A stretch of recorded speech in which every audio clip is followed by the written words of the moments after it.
Good morning. It is Monday, October 28th, and today is the feast of Saints Simon and Jude. This is Michigan Mornings from Ave Maria Radio and the Ave Maria Radio app. I'm Matthew Handley. Coming up, Dr. Greg Popcak has advice for married couples. But first, your local weather and this news. Former President Donald Trump spoke at Suburban Collection Showplace in Novi on Saturday.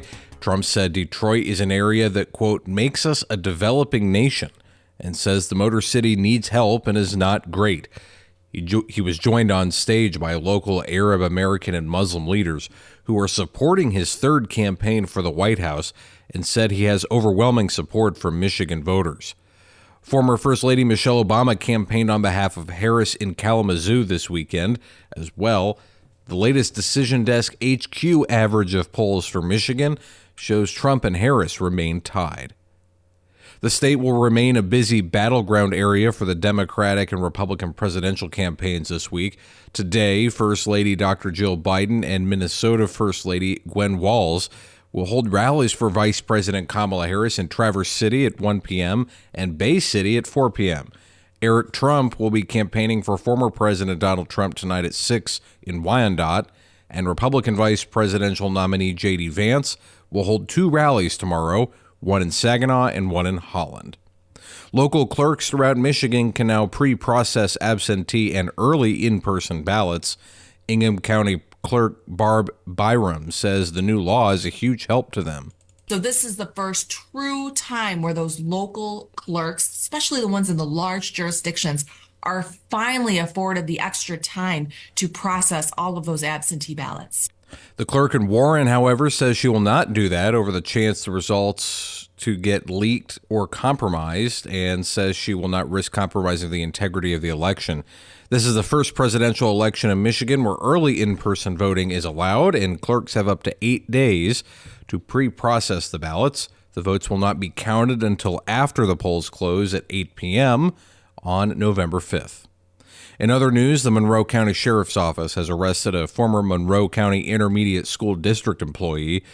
The man was reported to be acting erratic outside the ISD building on South Raisinville Road in Monroe Township on Friday. He left the property while being questioned by deputies and entered a home on the 1100 block of South Raisinville Road, holding a woman hostage in a bedroom until deputies eventually forced entry into the room and rescued her.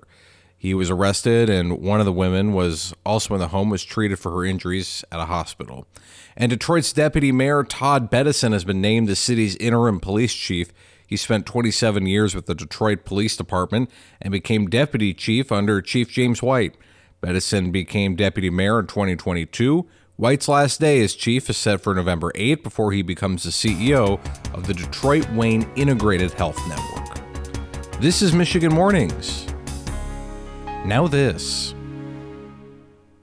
Teresa Tomeo. Every time I go to Mass and see my husband serving on the altar as a deacon, it hits me how, with God, all things are possible. I mean, there is no way that we should be still married, number one, based on all the problems we had. But number two, the fact that I'm in Catholic media and my husband is a deacon is simply a testimony to the power of God and the teachings of the church that saved our marriage and, more importantly, our souls.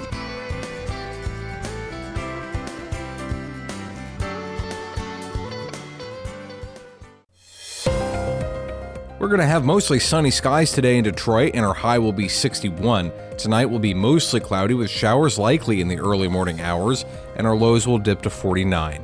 Tomorrow will be mostly cloudy, breezy, and warmer with highs around 77. Wednesday will be partly sunny with highs in the upper 70s, and the rain returns again on Thursday. Highs will be around 70. Right now in Detroit, it is 43 with fair skies, 37 in Brighton.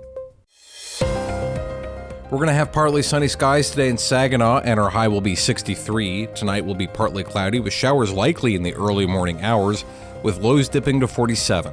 Tomorrow it will be mostly cloudy, breezy, and warmer with highs around 80. Wednesday will be partly sunny with highs around 80, and the rain returns again on Thursday. Highs will be around 70. Right now in Saginaw, it is 37 with fair skies. This is Michigan Mornings.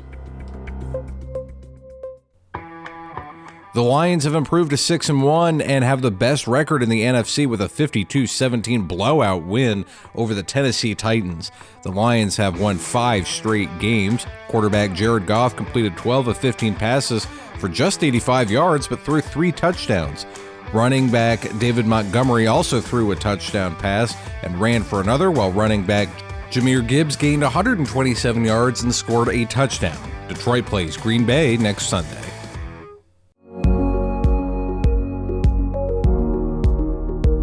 A recent caller on More to Life wanted to know how to help her husband become more engaged in her interests.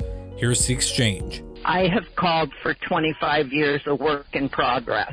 He is very self-centered and very selfish, and he's aware of those traits. And I said, well, if you could take an interest in my interest, that would be very helpful. And he said, I can do that, but nothing has changed. When you're working with somebody who, like you were just describing, you say, hey, I would love it if you'd take an active interest in my interests.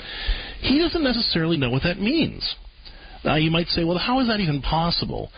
Based on what you described, it's absolutely possible, especially if he was a guy who was raised in a household where he just learned to kind of keep his head down and stay out of the way. So, he wants to he's saying he wants to be interested in your interests, otherwise, he wouldn't have said that, right? But he doesn't know what that means. So when you come home, just saying to him, hey, honey, would it be okay if I talked about my experience today? Now, you might say, I don't want to have to do that. I want him to know. The problem is, he doesn't know. And so you have to kind of meet him where he's at to get what you want out of the exchange. I think he'd probably say, well, yeah, that's fine. Now, if you feel in the middle of that conversation like he's not really listening, I don't want you to accuse him of anything. I want you to offer a clarifying question. I want you to say, hey, honey, I don't feel like you're really as engaged as I'd like you to be. Are you paying attention? And then he might say yes. And you might say, well, it would really mean a lot to me if you'd ask some questions about the experience, or ask me how I feel about it, or kind of talk me through. Because, again, Marnie, I know you're thinking this is crazy, but dollars to donuts, I believe he does not know what to ask. More to Life is weekdays at 10 a.m. here on Ave Maria Radio. St. Augustine says, let us always desire the happy life from the Lord God and always pray for it. I'm Matthew Handley. That does it for this edition of Michigan Mornings on a Monday. Lord willing, I will talk to you again tomorrow, and until then, goodbye.